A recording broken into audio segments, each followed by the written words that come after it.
नमस्कार दोस्तों, स्वागत है आप लोगों का एग्जाम एरर चैनल के अंदर। आशा करता हूँ कि आप लोगों की प्रिपरेशन बहुत अच्छी चल रही होगी।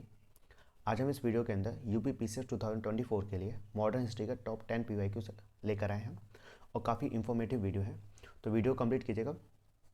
तो देखिए, क्वेश्चन में फर्स्ट पढ़ते हैं। Match list one with the list second and select the correct answer from the code given below. Code मैंने लिखे नहीं है, तो आप लोगों को हर एक चीज़ पता होनी चाहिए, तो कोड की आवश्यकता भी नहीं पड़नी चाहिए। तो देखिए, पहले पढ़ते हैं हम क्लाइव के बारे में। क्या है क्लाइव, किससे रिलेटेड है पढ़ते हैं। रिमूव ऑफ प्रेस रिस्ट्रिक्शन से, पार्टीशन ऑफ बंगाल से, या फिर डुअल गवर्नमेंट इन बंगाल, या फिर इंग्लिश एजुकेशन। आप लोग जानते हो Clive related to dual government in Bengal. आप लोगों ने पढ़ा होगा बैटल ऑफ बॉक्सर, जो कि 1764 में हुआ था। बैटल ऑफ बॉक्सर किस किस के बीच में? Hector Munro versus Shah Alam second, Mir Qasim और सुजाउद्दौला। फिर से पढ़ते हैं। बैटल ऑफ बॉक्सर 1764 में हुआ था, किस किस के बीच में? Hector Munro versus Shah Alam second, Mir Qasim और सुजाउद्दौला। तो एक ट्रीटी हुई थी, बैटल ऑफ बॉक्सर एंड हुआ था तो एक ट्रीटी हुई थी, treaty of Allahabad. Treaty of Allahabad कब हुई थी? 1765 में। आप इस डेट को भी याद कर लीजिए, डेट डायरेक्टली पूछ लिया जाता है। तो याद रखिए, ट्रीटी ऑफ इलाहाबाद हुई थी 1765 में। किस किस के बीच में? रॉबर्ट क्लाइव के बीच में और शाह आलम सेकंड के बीच में। ठीक है, रॉबर्ट रॉबर्ट क्लाइव और शाह आलम सेकंड के बीच में एक ट्रीटी ऑफ इलाहाबाद को कंडक्ट किया गया, जिसमें शाह आलम सेकंड ने दीवानी राइट्स ऑफ बंगाल, बिहार, ओडिशा को ट्रांसफ़र कर दिया था ईस्ट इंडिया कंपनी को। ठीक है, फिर से पढ़ते हैं। Treaty of Allahabad conducted between the Robert Clive and Shah Alam II, in which Diwani rights of Bengal, Bihar and Odisha transfer to Robert Clive. ठीक है, तो इस तरीके से dual government in Bengal start कर दिया गया था रॉबर्ट क्लाइव के द्वारा। और भी है, आप लोग अच्छे से जानते होंगे क्या है। Bentinck Bentinck related to remove of press restrictions, partition of Bengal या इंग्लिश एजुकेशन। तो William Bentinck related to English education. William Bentinck के द्वारा एक एक्ट को पास किया था, कौन सा था? English education act. English education act कब? 1835 में, है ना। 1835 में इंग्लिश एजुकेशन एक्ट को पास किया गया था विलियम वेंट्रिक के द्वारा। किसके बेसिस पे? On the basis of Macaulay minutes, है ना। मैकुले माइन्यूट के बेसिस पे वेंट्रिक के द्वारा इंग्लिश एजुकेशन एक्ट 1835 को इंट्रोड्यूस किया गया था। इसमें क्या क्या था कि अब इंग्लिश एजुकेशन को प्रमोट किया जाएगा, मतलब सभी इंडियंस को इंग्लिश पढ़नी पड़ेगी अगर आपको एम्प्लॉयमेंट चाहिए। तो एडमिनिस्ट्रेशन के अंदर अगर आपको जॉब चाहिए, है ना, एम्प्लॉयमेंट चाहिए, तो हर एक इंडियन को इंग्लिश पढ़नी पड़ेगी। मतलब इसमें इंग्लिश एजुकेशन को प्रमोट किया गया था। ठीक, तो अब याद रखिए। थर्ड क्या है? Charles Metcalfe. चार्ल्स मेटकाफ किससे रिलेटेड है? रिमूव ऑफ प्रेस रिस्ट्रिक्शन से और पार्टीशन ऑफ बंगाल। ये ऑप्शन तो खत्म हो जाते हैं, है ना। तो Charles Metcalfe related to remove of press restrictions. देखिए, आप लोगों ने पढ़ रखा होगा कि जॉन एडम जॉन एडम के द्वारा लाइसेंसिंग रेगुलेशन 1823, है ना। जेम्स एडम्स के द्वारा लाइसेंसिंग रेगुलेशन 1823 को पास किया था। इसमें क्या था? इसमें यह था कि कोई भी प्रेस या फिर कोई भी पब्लिशर, ठीक है, कोई भी प्रिंटर, कोई भी पब्लिशर अगर कोई मैगजीन्स को या फिर न्यूज़पेपर को पब्लिश करना चाहता है तो उसको लाइसेंस की आवश्यकता पड़ेगी। बिना लाइसेंस के अगर आप कोई भी मैगजीन्स या फिर न्यूज़पेपर को पब्लिश करोगे तो ये एक इलीगल माना जाएगा। तो इस तरीके से लाइसेंसिंग रिस्ट्रिक्शंस लगा दी गई थी इंडियन प्रेसेस के ऊपर।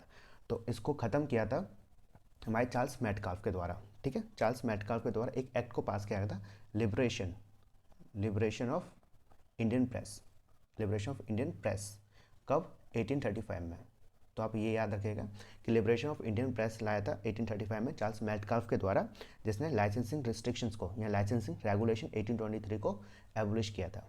तो इसलिए चार्ल्स मेटकाल्फ को लिबरेशन ऑफ इंडियन प्रेस के नाम से भी जाना जाता है। लिबरेटर ऑफ इंडियन प्रेस के नाम से भी जाना जाता है चार्ल्स मेटकाल्फ को। यहाँ से भी डायरेक्ट क्वेश्चन पूछा जाता है कि किस वाइसराय को लिबरेटर ऑफ इंडियन प्रेस के नाम से जानते हैं, तो याद रखना चार्ल्स मेटकाल्फ। तो ये कौन सा हो गया? थर्ड का ए। अब लास्ट बचते हैं कर्जन। ठीक है, कर्जन इंपॉर्टेंट है, डायरेक्ट क्वेश्चन पूछा जाता है कर्जन से, और Curzon related to partition of Bengal 1905। अब देखिए, लॉर्ड्स कर्जन काफ़ी इंपॉर्टेंट है, यहाँ से हम कुछ फैक्ट्स पढ़ लेते हैं और काफ़ी सारे क्वेश्चंस डायरेक्टली पूछे जाते हैं लॉर्ड कर्जन से रिलेटेड। तो देखिए, लॉर्ड कर्जन का लॉन्गेस्ट टेन्यूर रहा है। डायरेक्ट क्वेश्चन पूछा जाता है कि कौन से वाइसराय का इंडिया के अंदर लॉन्गेस्ट टेन्यूर है, तो याद रखना लॉर्ड कर्जन। कब से कब तक? 1899 टू 1905। ठीक है, तो याद रखना लॉर्ड कर्जन का लॉन्गेस्ट टेन्यूर है फ्रॉम 1899 टू 1905। ठीक, नेक्स्ट पॉइंट क्या है?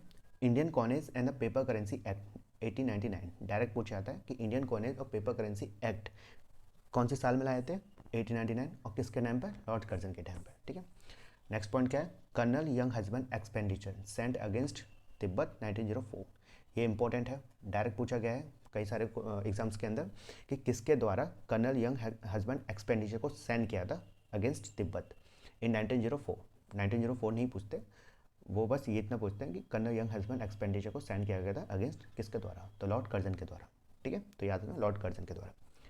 इंपीरियल एग्रीकल्चर डिपार्टमेंट को स्टैब्लिश किया है, एग्रीकल्चर रिसर्च इंस्टीट्यूट को स्टैब्लिश किया है, department of commerce and industry को आर्कियोलॉजिकल सर्वे ऑफ इंडिया, यहाँ से एक क्वेश्चन पूछा जाता है कि who is the father of archaeological survey of India, तो याद रखना एलिजेंडर कनिंघराम।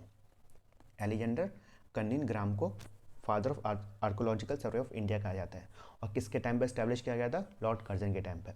दूसरी तरीके से पूछा जाता है कि आर्कियोलॉजिकल सर्वे ऑफ इंडिया का फर्स्ट डायरेक्टर जनरल कौन थे, तो याद रखना first director general of archaeological survey of India के कौन थे, Alexander कनिंघराम।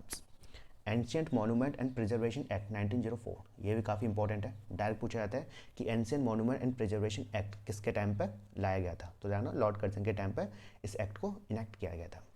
Gopal Krishna Gokhale compare Lord Curzon's administration in India to date of Aurangzeb, ये काफ़ी इंपॉर्टेंट है, डायरेक्ट पूछा जाता है कि किसके द्वारा लॉर्ड कर्जन के एडमिनिस्ट्रेशन को कंपेयर किया है औरंगजेब से, तो याद ना गोपाल कृष्ण गोखले।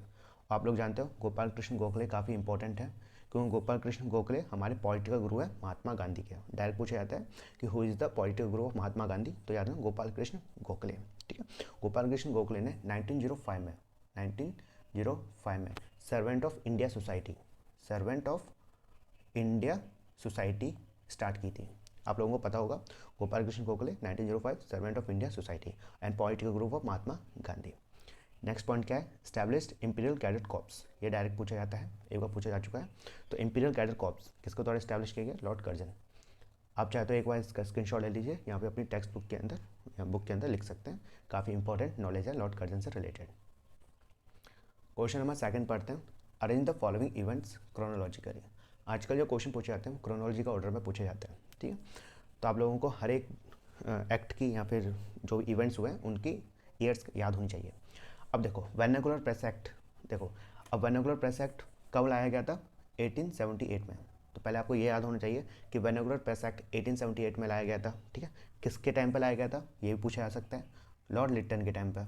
ठीक है, तो याद रखना है वर्नाकुलर प्रेस एक्ट 1878 में, वाई, लॉर्ड लिट्टन। ये भी पूछा जा सकता है कि वर्नाकुलर प्रेस एक्ट को किसके द्वारा रेपल किया गया था, किसके द्वारा खत्म किया गया था, तो याद रखना लॉर्ड रिपन, RIPPON। ठीक है, तो 1878 में वर्नाकुलर प्रेस एक्ट को लाया गया था, किसके द्वारा, लॉर्ड लिट्टन के द्वारा, और किसके द्वारा इसको एबोलिश किया गया है, रिपेल किया गया है, लॉर्ड रिपन के द्वारा। तो देखिए ये हो गया 1878। ठीक है, रॉलेट एक्ट, देखो रॉलेट एक्ट काफ़ी इंपॉर्टेंट है, क्यों डायरेक्ट क्वेश्चन पूछा जाता है। रॉलेट एक्ट कब आया था, आप लोग जानते हो 1919 में, रॉलेट एक्ट को 1919 में लाया गया था, किसके टाइम पे, तो ये याद रखना चैम्सफोर्ड, CH चैम्सफोर्ड, तो आपको याद रखना है रॉलेट एक्ट 1919 में लाया गया था, किसके द्वारा, चैम्सफोर्ड के द्वारा। ठीक है, इस एक्ट को दूसरे नाम से भी जाना जाता है। ठीक है, इस एक्ट का दूसरा नाम क्या है, anarchical and revolutionary act, revolutionary act के नाम से जाना जाता है 1919। ठीक है, तो याद रखना रॉलेट एक्ट को 1919 में लाया गया था, किसके द्वारा, चैम्सफोर्ड के द्वारा। कब, सॉरी, इसका दूसरा नाम क्या है, द एनार्कियल एंड रेवोल्यूशनरी एक्ट, यहाँ से पूछा जाता है कि किस एक्ट को एनार्कियल एंड रेवोल्यूशनरी एक्ट के नाम से भी जाना जाता है, तो याद रखना रॉलेट एक्ट। इस एक्ट के अंदर था क्या, इस एक्ट के अंदर गवर्नमेंट को एम्पावर कर रहे थे, गवर्नमेंट को इतनी पावर दे रहे थे कि आप किसी भी व्यक्ति को उठा के जेल में डाल सकते हैं बिना किसी वारंट के। ठीक है, और वो व्यक्ति कोर्ट के अंदर नहीं जा सकता। क्या था रॉलेट एक्ट में, कि गवर्नमेंट को एम्पावर कर रहे थे, यूरोपियंस को एम्पावर कर रहे थे कि आप किसी भी इंडियंस को बिना वारंट के अरेस्ट कर सकते हैं, उसको डिटेन कर सकते हैं 2 साल के लिए। तो इसके अगेंस्ट पे आप लोग जानते हो एंटी रॉलेट कंपेन चलाया गया था, है ना। तो ये कब हुआ था, vernacular press act 1878, Rowlatt act 1919। मैंने आपको बता दिया रॉलेट एक्ट के बारे में सब कुछ, चैम्सफोर्ड के द्वारा, एनार्कियल रेवोल्यूशनरी एक्ट के नाम से भी जाना जाता है, और रॉलेट एक्ट में था क्या सब बता दिया। अब हम बात करते हैं बैन ऑन सती। देखिए सती से रिलेटेड काफ़ी सारे क्वेश्चन पूछे जाते हैं, मैं आपको एक एक करके सारे बता देता हूँ। पहले हम बात करते हैं कि सती प्रैक्टिस का पहली बार कहाँ पर मेंशन देखा गया है। तो ध्यान रखना, सती प्रैक्टिस का पहली बार मेंशन हमारे Iran inscription, Iran ERAN, Iran inscription किसको द्वारा लिखी गई है? भानुगुप्ता, है ना, भानुगुप्ता। तो याद रखना है आपको कि सती प्रैक्टिस का पहली बार मेंशन कहाँ पर देखा गया है? Iran inscription of Bhanugupta. जो भानुगुप्ता के द्वारा ईरान इंस्क्रिप्शन लिखी गई है उसमें पहली बार हमें सती प्रैक्टिस के बारे में पता चलता है, ठीक है। फिर उसके बाद राजा राम मोहन रॉय ने आवाज़ उठाई है सती प्रैक्टिस को बैन करने के लिए, ठीक है। फिर विलियम वेंट्रिक के द्वारा, ठीक है, विलियम वेंट्रिक के द्वारा एक एक्ट को लाया गया था, सती प्रोहिबिशन एक्ट 1829। तो आपको याद रखना है बैन ऑन सती कब हुआ था? एक एक्ट लाया गया था सती प्रोविजन एक्ट 1829, किसके टाइम पे? विलियम वेंट्रिक के टाइम में, ठीक है। और राजा राम मोहन ने काफ़ी कंपेन चलाए हैं, प्रोग्राम चलाए हैं to ban the Sati, to prohibit the Sati practice, ठीक है। कौन सा रेगुलेशन था? एक रेगुलेशन पूछा जाता है आपसे, तो रेगुलेशन याद रखिएगा, रेगुलेशन 17। तो आपको क्या क्या याद रखना है कि सती कब बैन हुई थी? 1829 में, किसके टाइम पे? विलियम वेंट्रिक के द्वारा में। और कौन सा रेगुलेशन? रेगुलेशन 17। अच्छा, एक क्वेश्चन ये भी पूछा जाता है कि सती प्रैक्टिस को सबसे पहले बैन करने वाला स्टेट कौन सा था, मतलब किस स्टेट में सती प्रैक्टिस को बैन किया गया है? तो याद रखना ट्रावनकोर।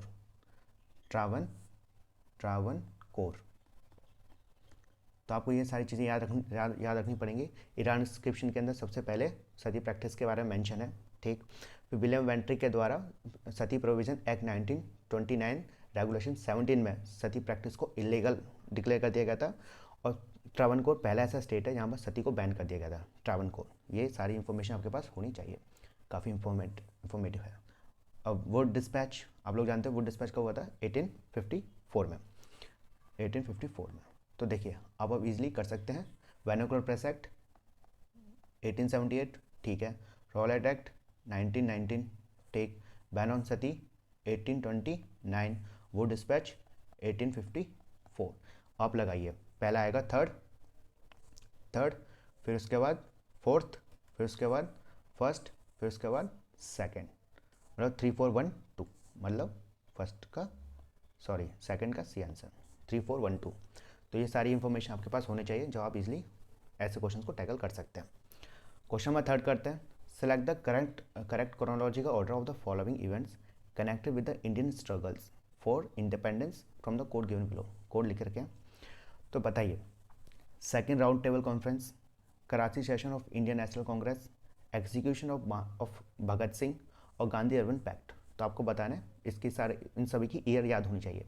जब आपको ईयर याद होंगी तो आप इजीली इसको कर सकते हैं। तो देखिए हम शुरुआत से करते हैं, ऑप्शन नंबर 4 से स्टार्ट करते हैं ना, गांधी अर्बन पैक्ट से। आप लोग जानते हो गांधी अर्बन पैक्ट 1931 में लाया गया था। कब? 5 मार्च, ठीक है। गांधी अर्बन पैक्ट को 1931 लाया गया था, मार्च 1931 में हुआ था। फिर एग्जीक्यूशन ऑफ भगत सिंह, बिल्कुल, कब हुआ था? 23 मार्च 1931, ठीक है। फिर उसके बाद कराची सेशन को करवाया गया था, ठीक है। कराची सेशन कब हुआ था? ये भी 1931। अब देखो गांधी अर्बन पैक्ट हुआ था, फिर उसके बाद गांधी अर्बन पैक्ट के बाद भगत सिंह, सुखदेव और राजगुरु, ये 3 व्यक्ति थे जिनको फांसी की सज़ा दे दी गई थी लाहौर कॉन्स्पिरेसी केस में। लाहौर कॉन्स्पिरेसी केस में भगत सिंह, राजगुरु और सुखदेव, इन तीनों को हैंग कर दिया गया था ऑन 23 मार्च 1931 में। जब गांधी कराची सेशन के लिए जा रहे थे तो उनको ब्लैक फ्लैग दिखाया था, ठीक है। इनके अगेंस्ट काफ़ी बात हुई थी कि आप लोगों ने भगत सिंह को जो मृत्यु हो रही थी, उनकी जो फांसी की सज़ा दी रही थी, तो आप उसके कुछ बोले क्यों नहीं? आप चाहते तो भगत सिंह को फांसी से बचा सकते थे। तो इस चीज़ को लेके नाराज़गी थी, और जब महात्मा गांधी कराची सेशन के लिए जा रहे थे तो उनको रास्ते में ब्लैक फ्लैग दिखाए थे। तो ये चीज़ आपको पता होनी चाहिए, पूरी स्टोरी, जो आप इजीली कर सकते हैं। तो याद रखना, Karachi session of Indian National Congress 1931 किसके द्वारा प्रिसाइड की गई थी? ये इंपॉर्टेंट है, वल्लभ भाई पटेल के द्वारा। कराची सेशन 1931 किसके द्वारा प्रिसाइड की गई थी? वल्लभ भाई पटेल में। कराची सेशन को और 2 चीज़ के लिए जाना जाता है। किस चीज़ के लिए? कि जवाहरलाल नेहरू के द्वारा रिसोल्यूशन पास किया गया था, ठीक है, मतलब इस कराची सेशन के अंदर रिजोल्यूशन पास किया गया था किसके ऊपर, फंडामेंटल राइट्स और नेशनल इकोनॉमी प्रोग्राम के लिए। ठीक है, फंडामेंटल राइट्स कराची सेशन याद रखना, और इंडियन और national economy programme. Second round table conference ये भी हुई थी 1931 में। ठीक, देखो कराची सेशन के अंदर ही ये बोल दिया गया था कि अब इंडियन नेशनल कांग्रेस, ठीक है, जो कांग्रेस होगी वो सेकेंड राउंड टेबल कॉन्फ्रेंस में पार्टिसिपेट करेगी। कराची सेशन के अंदर ही ये कहा गया था कि अब नेशनल कांग्रेस जो लंदन में आयोजित होगी 1931 में, ठीक है, उसमें हम सेकेंड राउंड टेबल कॉन्फ्रेंस में पार्टिसिपेट करेगी। तो इस तरीके से हमारे पास सारी इंफॉर्मेशन आ गई।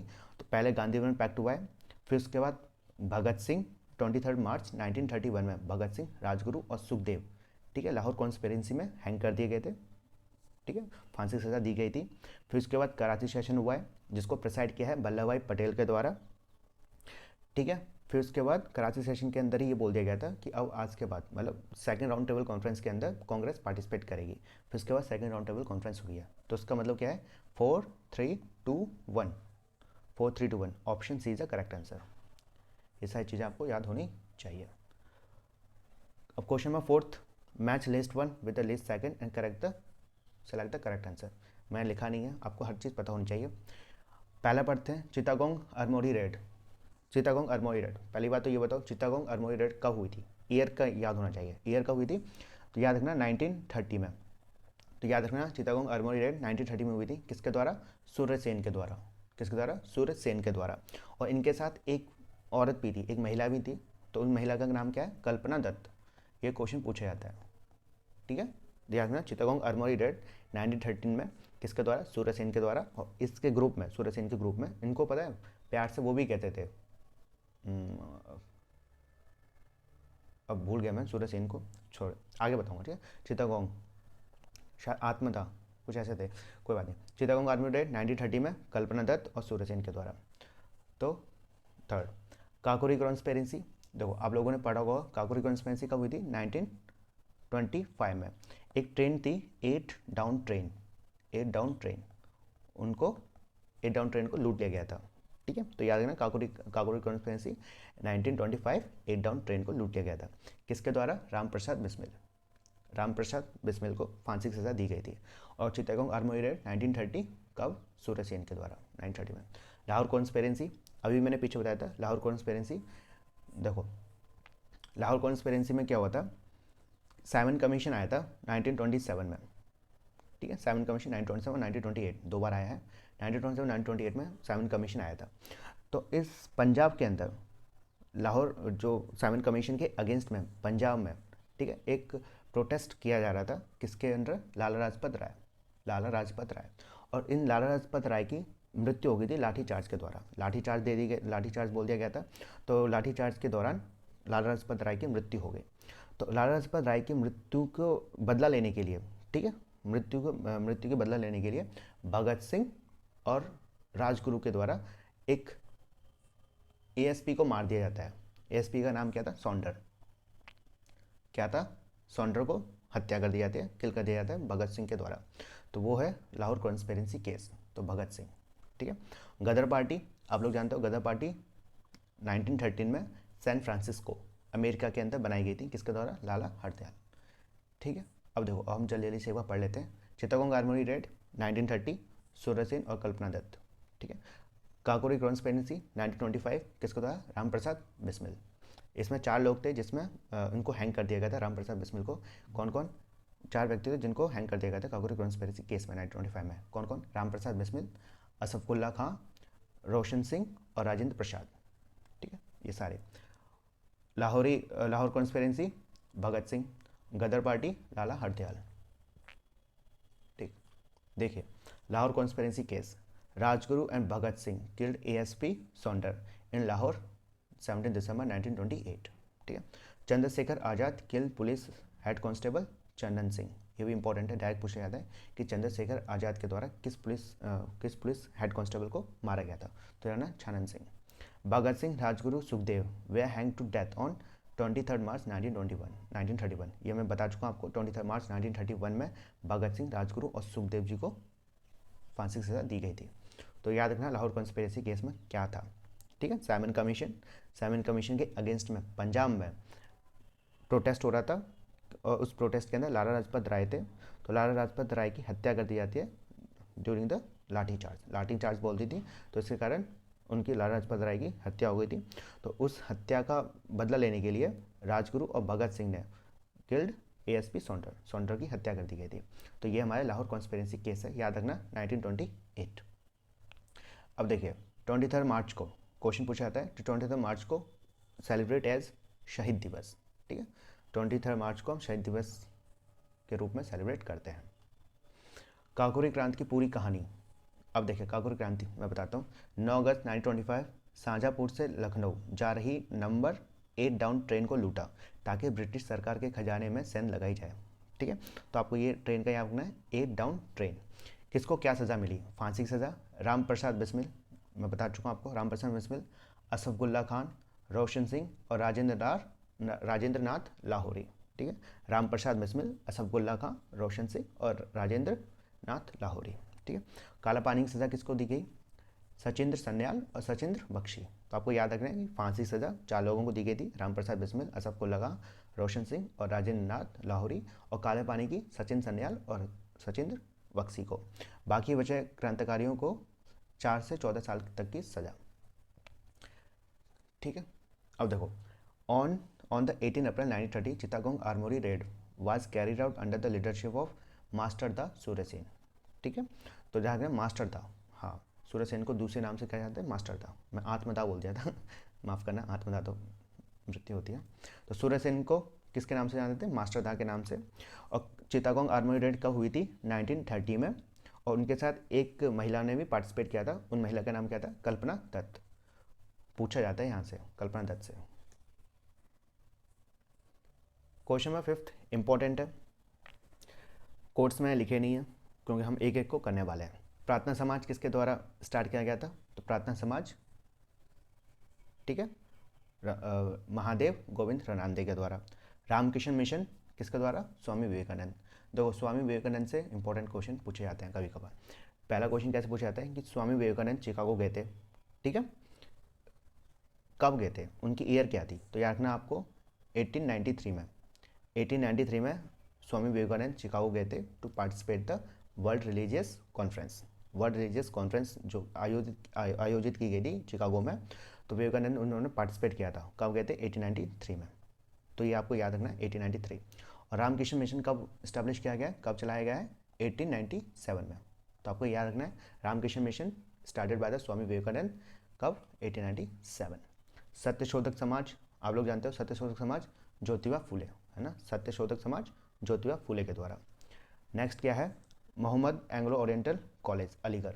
देखो मोहम्मद एंग्लो ओरिएंटल कॉलेज का नाम चेंज कर दिया गया है, अब क्या नाम है? अलीगढ़ मुस्लिम यूनिवर्सिटी। तो आपको याद रखना है अलीगढ़ मुस्लिम यूनिवर्सिटी, जिसका दूसरा नाम क्या है? Mohammad Anglo Oriental college. कहाँ पर? अलीगढ़ में। कब स्टैब्लिश की गई थी? 1875 में। इंपॉर्टेंट है ये, यहाँ से क्वेश्चन पूछा था 1875 में। किसके द्वारा? सर सैयद अहमद खान, ठीक है, सर सैयद अहमद खान के द्वारा। तो आपको बता दिया मैंने, प्रार्थना समाज महादेव गोविंद रनांदे, रामकृष्ण मिशन स्वामी विवेकानंद, सत्यशोधक समाज ज्योतिबा फुले और Mohammedan Anglo Oriental college sir Syed Ahmad Khan. Question number 6 करते हैं, इंपॉर्टेंट है। Which of the following act was pass in 1856? बोला जा रहा है कि कौन सा एक्ट 1856 में पास हुआ है, ठीक है। First religious disability act, Sati provision act, Hindu widow remarriage act और पॉलिसी ऑफ एनेक्सेशन। आपको बताना है कौन से ऑप्शंस करेक्ट हैं, सॉरी। तो देखिए रिलीजियस डिसेबिलिटी एक्ट 1856 में पास हुआ था, ये बिल्कुल सही है। तो आपको याद रखना है 1856 में ही रिलीजियस डिसेबिलिटी एक्ट पास किया गया है और हिंदू विडो रीमैरिज एक्ट भी 1856 में ही पास हुआ है। तो इसका मतलब ये है कि आपको ईयर्स याद रखनी है, ठीक। तो रिलीजियस डिसेबिलिटी एक्ट 1856 और हिंदू विडो रीमैरिज एक्ट 1856। अब देखो मैं आपको बता चुका हूँ ऑलरेडी कि सती प्रोविजन एक्ट कब पास हुआ था? 1829। रेगुलेशन 17 किसके टाइम पे? विलियम वेंट्रिक के टाइम पे, है ना। पॉलिसी ऑफ एनेक्सेशन कब? इसको पॉलिसी ऑफ एनेक्सेशन को policy of doctrine of lapse policy ये भी पास कब हुआ था? 1848 में। तो आपको याद रखना है कि पॉलिसी ऑफ एनेक्सेशन मतलब doctrine of lapse policy Lord Dalhousie के टाइम पे हुआ था और 1848 में। आप बोलोगे 1856 जो रिलीजियस डिसेबिलिटी एक्ट और हिंदू विडो रीमैरिज एक्ट किसके टाइम पे हुआ था, ये भी लॉर्ड डलहौजी के टाइम पे। अब देखिए तो इसका आंसर क्या होता है, फर्स्ट एंड थर्ड, मतलब first and third, option B is the correct answer. Religious disability act में क्या था, देखो काफ़ी सारे जो हिंदू थे वो कन्वर्ट हो रहे थे, जो क्रिश्चियंस को अडॉप्ट कर रहे थे, दूसरे रिलीजियस में जा रहे थे, तो उनके सिविल राइट्स को प्रोटेक्ट करने के लिए रिलीजियस डिसेबिलिटी एक्ट लाया गया था। ठीक है, फिर समझो, मान के चलो मैं हिंदू हूँ और मैंने क्रिश्चियंस अडॉप्ट कर लिया, क्रिश्चियंस चले गए, मुस्लिम बन गया, तो मेरे सिविल राइट्स को प्रोटेक्ट करने के लिए रिलीजियस डिसेबिलिटी एक्ट को लाया गया था 1856 में, है ना। और विडो रीमैरिज एक्ट वही है, विधवाओं का शादी। तो याद रखना आप, सती प्रोविजन एक्ट 1829 विलियम वेंट्रिक के द्वारा, रेगुलेशन 17, और पॉलिसी ऑफ एनेक्सेशन मतलब डॉक्ट्रिन ऑफ लैप्स पॉलिसी 1848। देखिए एक रुको मैं आपको थोड़ा सा एक चीज़ बताता हूँ। Policy of annexation doctrine of lapse policy काफ़ी इंपॉर्टेंट है, यहाँ से डायरेक्टली क्वेश्चन पूछे जाते हैं। कैसे पूछे जाते हैं, स्टेट्स दे जाएंगे और बोलेंगे डॉक्ट्रिन ऑफ लैप्स पॉलिसी के अकॉर्डिंग किस किस स्टेट्स को एनेक्स किया गया, आप उसको क्रोनोलॉजिकल ऑर्डर में अरेंज कीजिए। तो ऐसे क्वेश्चन को टैकल करने के लिए, ऐसे क्वेश्चन को सॉल्व करने के लिए आपके पास ट्रिक होनी चाहिए। आप मेरे चैनल पर जाइए, वहाँ पर एक प्लेलिस्ट में जाके देखोगे तो आपको मॉडर्न हिस्ट्री PYQ मिलेंगे, मॉडर्न हिस्ट्री PYQ। तो मैंने वहाँ पर ट्रिक बताया, गवर्नर जनरल चैप्टर का नाम होगा गवर्नर जनरल और वाइसराय, पार्ट 1 पार्ट 2 और पार्ट 3 अपलोड कर चुका हूँ। तो वहाँ पर मैंने काफ़ी सारी ट्रिक बताई है, तो आप एक बार जाकर ट्रिक को देख लीजिए, काफ़ी इंफॉर्मेटिव ट्रिक है। और एक बार चैनल में जाके देखिए, काफ़ी सारे क्वेश्चंस मैं करवा चुका हूँ रिलेटेड टू पॉलिटी के ऑलरेडी 30 चैप्टर कंप्लीट हो चुके हैं। तो आप एक बार जाके देखिए, आपको सारे क्वेश्चंस मिल जाएंगे और काफ़ी हेल्पफुल होने वाली है सारे चैप्टर्स। क्वेश्चन नंबर 7 करते हैं, match list 1 with the list second and correct the, वही कोड को वो करना है। तो कोड मैंने लिखे नहीं है, ठीक है, थोड़ा टाइम लगता है लिखने में। तो देखो ये है न्यूज़पेपर और ये है किसके द्वारा स्टार्ट किया गया है, ठीक है। हिंदू किसके द्वारा, तो गोपाल कृष्ण गोखले के द्वारा, सॉरी गोपाल कृष्ण गोखले के द्वारा नहीं, हिंदू जे सुब्रमण्यम अय्यर के द्वारा, ठीक है। तो याद रखना, हिंदू किसके द्वारा पब्लिश, किसके द्वारा किया गया है, जे सुब्रमण्यम अय्यर। सुधारक गोपाल कृष्ण गोखले, ठीक है, सुधारक Gopal Krishna Gokhale. Voice of India Dadabhai Naoroji, और बंगाली सुरेंद्रनाथ बनर्जी। तो आपको ये सारे याद होने चाहिए। हिंदू किसके द्वारा, जे सुब्रमण्यम अय्यर, सुधारक Gopal Krishna Gokhale, voice of India Dadabhai Naoroji और बंगाली सुरेंद्रनाथ बनर्जी के द्वारा पब्लिश किया गया है। Question number 8, match list 1 and list 2 and select the correct answer from the code given below. देखिए इसको हम बाद में करेंगे, करने से पहले एक बार डॉक्ट्रिन ऑफ लैप्स पॉलिसी की ट्रिक बता देता हूँ, है ना। तो देखिए सबसे पहले ये बताइए, डॉक्ट्रिन ऑफ लैप्स पॉलिसी किसके द्वारा इनिशिएट की गई थी, तो लॉर्ड डलहौजी के द्वारा। कब, 1848। ये आपको याद रखना है, डॉक्ट्रिन ऑफ लैप्स पॉलिसी किसके द्वारा इनिशिएट की गई है, लॉर्ड डलहौजी। कब, 1848। अब देखिए क्वेश्चन कैसे आते हैं, मैं आपको बता चुका हूँ कि डॉक्ट्रिन ऑफ लैप्स पॉलिसी के अकॉर्डिंग किस किस स्टेट को एनेक्स किया गया है, ठीक है, उसको आप क्रोनोलॉजिकल ऑर्डर में अरेंज कीजिए। तो ऐसे क्वेश्चन को टैकल करने के लिए, सॉल्व करने के लिए आपके पास ट्रिक होनी चाहिए, और ट्रिक क्या है पढ़ते हैं। साथ जाएंगे सब बोलेंगे, उठ जा ना अब। साथ जाएंगे सब बोलेंगे, उठ जा ना अब। अब देखिए, S for Satara, J for Jaipur, S for Sambalpur, B for Bhagat, U for Uday, J Jhansi, N Nagpur, A से अवध। तो आपको ये याद रखना है, साथ जाएंगे सब बोलेंगे, उठ जाना अब। देखो डेट याद रखनी है आपको ये याद रखना है कि डॉक्ट्रिन ऑफ लैप्स पॉलिसी कब की गई थी, 1848 में। बस एक डेट याद रख लीजिए और सारी डेट मैं याद करवाऊंगा कैसे। तो 17 1848, ठीक है।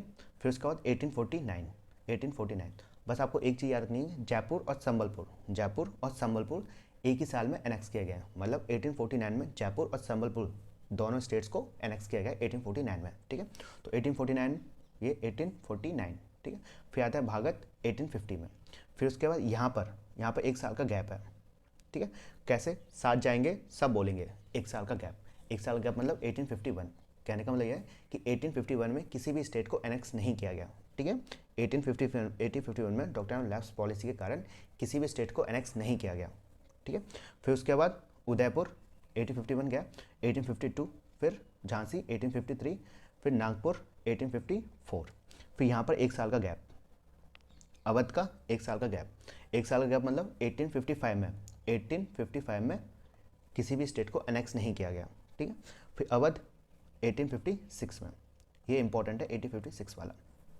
अब देखिए एक क्वेश्चन डायरेक्टली पूछा जाता है कि अवध को किस बेसिस पर एनेक्स किया गया है, ठीक है। तो याद रखना मिस गवर्नेंस के बेसिस पर अवध को मर्ज कर दिया गया था, एनेक्स किया गया है, ठीक है। और किसकी रिपोर्ट के कारण, मतलब किसकी रिपोर्ट, किस व्यक्ति के द्वारा रिपोर्ट सेंड की गई थी लॉर्ड डलहौजी को कि आप अवध को मर्ज कर लीजिए, अवध को एनेक्स कर लीजिए।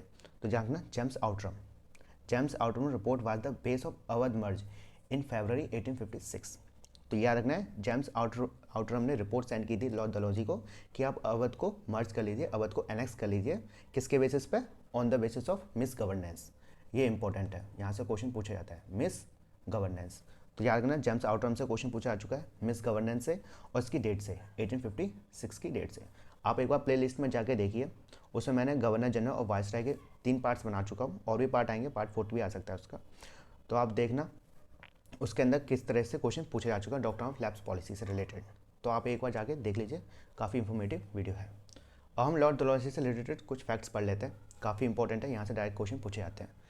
तो ध्यान रखिएगा, लॉर्ड डलहौजी को father of electric telegraph in India कहा जाता है। डायरेक्ट क्वेश्चन पूछा जाता है कि who is the father of electric telegraph, तो ध्यान रखना लॉर्ड डलहौजी, ठीक है। और ये फर्स्ट टेलीग्राफ जो सर्विस को स्टार्ट किया गया था या कनेक्ट किया गया था, कौन से 2 सिटीज़ को, तो ध्यान रखना कलकत्ता टू आगरा। तो first telegraph services started by the Lord Dalhousie, और किसको कनेक्ट किया था, फ्रॉम कलकत्ता टू आगरा, ये इंपॉर्टेंट है। रेलवे सर्विस स्टार्ट की थी लॉर्ड डलहौजी के द्वारा, कब, आप लोग जानते हो 1853 में, है ना। 1853 के द्वारा रेलवे सर्विस स्टार्ट की गई थी, कौन से 2 स्टेट्स को या कौन से 2 सिटीज़ को कनेक्ट किया था, बम्बई टू थाने, ठीक है।